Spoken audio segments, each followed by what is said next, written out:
ఈరోజు గౌరవ మాజీ మంత్రివర్యులు సీనియర్ నాయకులు అంబటి రాంబాబు గారిని మేమందరం కూడా సంఘీభావంగా కలవడానికి వచ్చాం. ఆయన జైలు నుంచి విడుదలై వచ్చిన తర్వాత కలవాలని అనుకుంటూ ఉన్నాం, కానీ అనివార్య కారణాల వల్ల కొద్దిగా ఆలస్యమైంది. చూస్తూ ఉన్నాం ఈరోజు ఈ రాష్ట్రంలో పరిపాలన ఏ విధంగా జరుగుతుంది, ఏ స్థాయికి రాజ్యాంగం అమలు చేస్తూ ఉన్నారనేది అంబటి రాంబాబు గారి అరెస్టు, ఆ పరిణామాలతో ఈ రాష్ట్రం మొత్తానికి కళ్ళకు కట్టినట్టు చూపించారు. వీళ్ళే స్వయంగా ఒక రాజ్యాంగాన్ని రాసుకుని దానికి రెడ్ బుక్ రాజ్యాంగం అని పేరు పెట్టుకుని ఇష్టానుసారంగా, చాలా చిత్రం ఏంటంటే ఎవరినైతే బాధించారో, దుర్భాషలాడారో, ఎవరి ఇంటి మీద దాడి చేసి ఎవరు ఆఫీస్ తగలబెట్టి చేశారో వాళ్ళనేమో సెంట్రల్ జైలు పంపించారు రాంబాబు గారిని. దాడులు చేసిన వాళ్ళకి, బూతులు తిట్టిన వాళ్ళని ప్రొటెక్ట్ చేసి స్టేషన్ బెయిల్ ఇచ్చి ఇంటికి పంపించారు. ఈ ఒక్క సంఘటన ఈ రాష్ట్రంలో శాంతి భద్రతలను ఎలా నడుపుతున్నారో, తెలుగుదేశం పార్టీ వారి అనుబంధ పార్టీలు ఏ విధంగా పరిపాలన చేస్తున్నాయి అనడానికి ఇది పెద్ద ఉదాహరణ.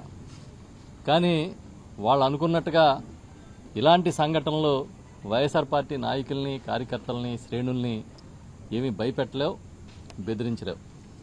రాంబాబు గారి అరెస్టు తర్వాత ఇంకా వైఎస్ఆర్ పార్టీలో ఉన్న అన్ని స్థాయిల్లో నాయకుల్లో కూడా ఇంకా పట్టుదల పెరిగింది. ఏమవుతుంది, మహా అయితే కేసులు పెడతారు, జైలు పంపుతారు, ఇళ్లు తగలబెడతారు, ఇంకా ఇంకా ఎక్కువైతే ప్రాణాలు తీసేదానికి కూడా సిద్ధమవుతారు. దానికి కూడా మనం సిద్ధంగా ఉండాలనేది ఒక తెగింపు అనేది వాళ్ళ ఈ సంఘటన వల్ల అందరిలోనే వచ్చింది.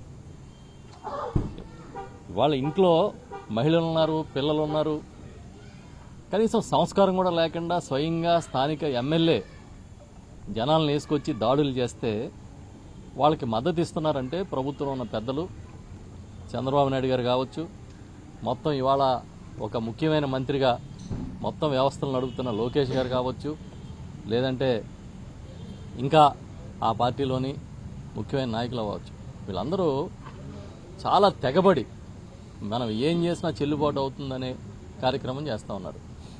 దాంతోపాటు పరిపాలన ఎప్పుడో గాలికి వదిలేశారు. నిన్న మొన్న చూసాం, లోకేష్ గారు ఒక ఇంటర్వ్యూలో చెప్తున్నాడు, రెడ్ బుక్లో జగన్ గారి పేరు ఉంటుందా అని యాంకర్ అడిగితే కొద్ది రోజుల్లోనే తెలుస్తుంది కదా మీకు అంటున్నాడు ఆయన. మీ బుక్కుల్లో పేర్లు రాసుకుంటే భయపడిపోయే బ్యాచ్ ఇక్కడ ఎవరు లేడనేది మళ్ళీ ఇంకోసారి చెప్తున్నాం. జగన్ గారి పేరు బుక్కుల్లో రాసుకునే అంత స్థాయిలో మీరు అందరూ ఉన్నారని అనుకుంటే మీ భ్రమ. ఆయన ఇలాంటి వాటికి, తాటాకి చప్పుళ్ళకి, మీ బెదిరింపులకి భయపడే రకం కాదు. ఢిల్లీలో సోనియా గాంధీ మొత్తం ఈ దేశాన్నే ఫింగర్ టిప్స్ మీద పరిపాలన చేస్తున్న సమయంలోనే ఢీ కొట్టిన నాయకుడు. ఆ జగన్మోహన్ రెడ్డి గారి నాయకత్వంలో మేమందరం పనిచేస్తున్నాం. మీరు వచ్చి ఇంకా రెడ్ బుక్ అని భయపెడితే ఇక్కడ ఎవడో భయపడిపోవడానికి అయితే సిద్ధంగా లేడు. రాంబాబు గారు ఇవాళ ఒక సీనియర్ నాయకుడే కాదు, ఒక కాపు సామాజిక వర్గానికి ఈ రాష్ట్రంలో చాలా ముఖ్యమైన నాయకుడు ఆయన. అంటే మీరు ఎలాంటి సందేశాన్ని ఇద్దాం అనుకుంటున్నారు ఈ రాష్ట్రానికంటే మాకు అర్థమవుతూనే ఉంది. 2014-19 మధ్య ఇదే విధంగా ముద్రగడ పద్మనాభం గారి మీద ఒక దుర్మార్గమైన దాడి చేశారు. ఇదే విధంగా వారి కుటుంబ సభ్యుల్ని కించపరుస్తూ వాళ్ళ కుటుంబ సభ్యుల్ని చాలా ఇబ్బందికి గురి చేయడం జరిగింది.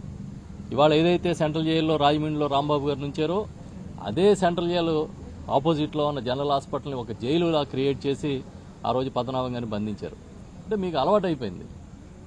మీకు వాడుకోవడం, ఒక సామాజిక వర్గాన్ని అణగదొక్కాలనే ప్రయత్నం అనేది ఒక అలవాటుగా మారిపోయిందని మా అందరికీ అర్థమవుతుంది. తప్పకుండా ఈ పరిణామాలన్నీ ఎలా ఉండబోతాయి, మీరు చేసే వాటికి ఎవరన్నా భయపడతారో లేదో అనేది మీకే తెలుస్తుంది త్వరలో. మళ్ళీ చెప్తున్నాం, ఇలాంటి సంఘటనలు వైఎస్ఆర్ పార్టీని ఇంకా బలోపేతం చేస్తా కానీ తగ్గించావు. తర్వాత కొంతమందిని కెలక్కుండా ఉంటే మంచిది. అలా కెలక్కుండా ఉండాల్సిన కేటగిరీలో రాంబాబు గారు ఉంటారు. ఆయనేమి కేసులకు భయపడిపోవడమో మరోటో ఏమీ లెక్క చేసే రకం కాదు. ఆల్రెడీ రాంబాబు గారిని, నన్ను ఒకే ఎఫ్ఐఆర్లో వేసి హెరిటేజ్ ఒక కేసు పెట్టి పరువు నష్టం దావా వేసి 7 ఏళ్ళు మమ్మల్ని తిప్పారు. ఇవాళ హెరిటేజ్ గురించి ఏం జరుగుతుందో చూస్తున్నాం. కాబట్టి కేసులకి ఎవరు భయపడిపోయే పరిస్థితి వైఎస్ఆర్ పార్టీలో లేదు. రాంబాబు గారు లాంటి సీనియర్ నాయకుడి మేమందరం కూడా చాలా అండగా ఉన్నాము, ఉంటామని చెప్పడానికి ఈరోజు ఇక్కడికి వచ్చాం. పత్రికా సోదరులందరికీ నమస్కారం. గడిచినటువంటి ఈ 2 సంవత్సరాల కూటమి ప్రభుత్వ పాలనలో పూర్తిగా పరిపాలన అనేటువంటిది గాడి తప్పింది. ఎవరైతే ఈ ప్రభుత్వం చేసేటటువంటి తప్పుల్ని వేలెత్తి చూపిస్తారో వారి గొంతుని ఏ రకంగా నొక్కేయాలనేటువంటి దాంట్లోనే పూర్తిగా నిమగ్నమై ఉన్నారు. మొత్తం ప్రభుత్వ యంత్రాంగం కానీ లేకపోతే ముఖ్యమంత్రి దగ్గర నుంచి మొదలుపెట్టి అందరూ కూడా. ఇవాళ అంబటి రాంబాబు గారు ఈ ప్రభుత్వం తాలూకా తప్పుల్ని వేలెత్తి చూపిస్తున్నారు.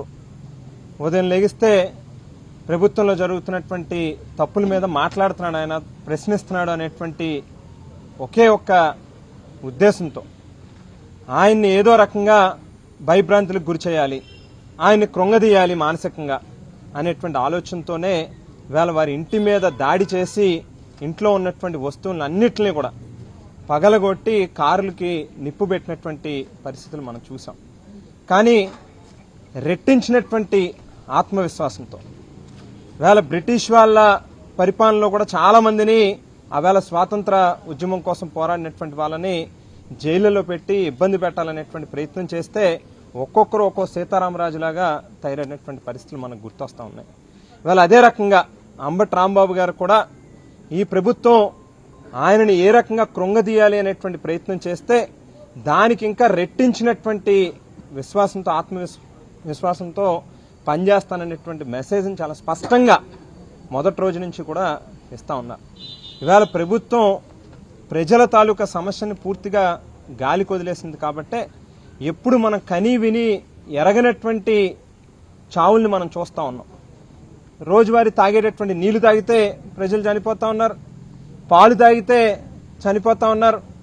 ఇవన్నీ కూడా పరిపాలన గాడి తప్పబట్టే ప్రభుత్వ వ్యవస్థల్ని యంత్రాంగాల్ని ఏ రకంగా కక్ష సాధింపులకి ఉపయోగించాలనేటువంటి దాని మీద మాత్రమే వీళ్ళ దృష్టి పెడతా ఉన్నారు తప్పితే ప్రభుత్వాన్ని ప్రాపర్గా సక్రమంగా నిర్వహించాలి, ప్రజల తాలూకా సమస్యల్ని వాటి మీద దృష్టి పెట్టాలనేటువంటి ఆలోచన చెయ్యట్లేదు. కాబట్టి ఇటువంటి కొత్త కొత్త చావులన్నింటినీ కూడా మనం చూస్తూ ఉన్నాం. గతంలో మనం చూసాం, వంగవీటి మోహన్ రంగా గారు పేదవాళ్లకి ఇళ్ల పట్టాలు ఇవ్వండి అని చెప్పి ఆయన ఇంటి బయట నిరాహార దీక్ష చేపడితే ఎంత ఘోరంగా ఆయనని హతమార్చారో చూసాం. ముద్రగడ పద్మనాభం గారు ఆవేళ వారి సొంత ఇంటి దగ్గరే వారి ఇంట్లోనే నిరాహార దీక్ష చేపడితే ఏ రకంగా ఆయన ఇంట్లో ఉన్నటువంటి ఆడవాళ్ళని రోడ్ల మీదకి ఈడ్చుకొచ్చి పచ్చి బూతులు మనం మీడియాలో చెప్పలేనటువంటి మాటల్ని ఆవేళ తిడుతూ ఆయన్ని ఈడ్చుకెళ్ళినటువంటి పరిస్థితులు మనం గమనించాం. ఈవేళ అంబటి రాంబాబు గారి విషయంలో కూడా చూసాం. వారి ఇంటి మీద వారి ఇంట్లో ఆడవాళ్లు పసిపిల్లలు ఉన్నారనేటువంటిది కూడా ఆ మాత్రం ఇంగిత జ్ఞానం కూడా లేకుండా స్వయంగా స్థానిక శాసనసభ్యురాలే డబ్బులిచ్చి జనాన్ని తీసుకొచ్చి ఈవేళ రాంబాబు గారి ఇంటి మీద ఏ రకంగా దాడి చేశారు అంటే ఎంతసేపు ఉన్నా కూడా చంద్రబాబు నాయుడు గారికి కాపులని ఏ రకంగా అనగదొక్కాలి, వారు ఎక్కడైనా కొంత రాష్ట్ర స్థాయిలో ఓ నాయకుడి కింద ఎస్టాబ్లిష్ అవుతున్నారని అంటే వెంటనే వాళ్ళని ఏదో రకంగా తుదిమట్టించాలి. వాళ్ళ అంబటి రాంబాబు గారి మీద జరిగినటువంటి సంఘటన కూడా ప్రత్యక్షంగా పోలీసుల సమక్షంలోనే 100 మంది పోలీసులు ఇక్కడ ఉండి కళ్ళు అప్పగించుకుని ఏదో సినిమా చూస్తున్నట్టుగా రాంబాబు గారిని చంపేయాలి అని చెప్పి ఇక్కడికి వచ్చినటువంటి వాళ్ళకి కోఆపరేట్ చేయడానికి, వాళ్ళని సెక్యూర్ చేయడానికి వచ్చినట్టుగానే ఉన్నారు తప్పితే ఎక్కడా కూడా రాంబాబు గారిని ప్రొటెక్ట్ చేయాలి, వాళ్ళ ఇంట్లో ఉన్నటువంటి ఆడవాళ్ళని ప్రొటెక్ట్ చేయాలనేటువంటి పరిస్థితి చూడలేదు. ఎందుకనంటే ఏదో 10 నిమిషాలు పావుగంట జరిగితే అనుకోవచ్చు, దాదాపు 5-6 గంటల పాటు ఒక షో రన్ అయింది ఇక్కడ. విడతల వారీగా పావుగంటకి అరగంటకి కొత్త కొత్త బ్యాచ్లు రావడం, ఒకడేమో అద్దాలు పగలగొట్టేవాడు, ఒకరేమో కారుకి నిప్పంటించేవాడు, ఒకరు షెడ్ పైకి ఎక్కేవాడు, రకరకాల విన్యాసాలన్నీ కూడా ఇక్కడ గమనించాం. ఒకటే చంద్రబాబు నాయుడు గారు గుర్తుపెట్టుకోవాల్సింది ఏంటంటే, మీరు ఏదైతే ఈవేళ కొత్త సంస్కృతికి సాంప్రదాయాలకి తెరలేపారో ఇవి మీకే తిరిగి రేపు చుట్టుకుంటాయనేటువంటి విషయాన్ని మాత్రం దయచేసి గుర్తుపెట్టుకోమని చెప్తూ, మీ తాలూకా బెదిరింపులకి మీరేదో భయపెడతాం అని అనుకుంటే అవి దానికి ఎవరు కూడా ఇక్కడ భయపడడానికి మాత్రం సిద్ధంగా లేరు అనేటువంటి మాటని ఈ సందర్భంగా చెప్తూ, రాష్ట్రంలో ఉన్నటువంటి వైఎస్ఆర్ కాంగ్రెస్ పార్టీ శ్రేణులు అందరూ కూడా ఈ రకంగా ఎవరినైనా ఈ ప్రభుత్వం ఇబ్బంది పెట్టాలి అన్యాయంగా అని అనుకుంటే ఖచ్చితంగా వారికి తోడుగా నిలబడేటటువంటి కార్యక్రమం జరుగుతుంది. వాళ్ళ అంబటి రాంబాబు గారికి రాష్ట్ర వ్యాప్తంగా ఉన్నటువంటి ప్రతి ఒక్కరూ కూడా జరిగింది తప్పు పొరపాటు ఆయనకి అండగా నిలవాలి అనేటువంటి ఉద్దేశంతోనే బయటకు వచ్చారు. ఖచ్చితంగా రానున్నటువంటి రోజుల్లో మీరు చేసినటువంటి తప్పులకి మీరే లెంపలేసుకునేటటువంటి రోజు వస్తుందని చెప్పి కూడా ఈ సందర్భంగా తెలియజేస్తా ఉన్నాం.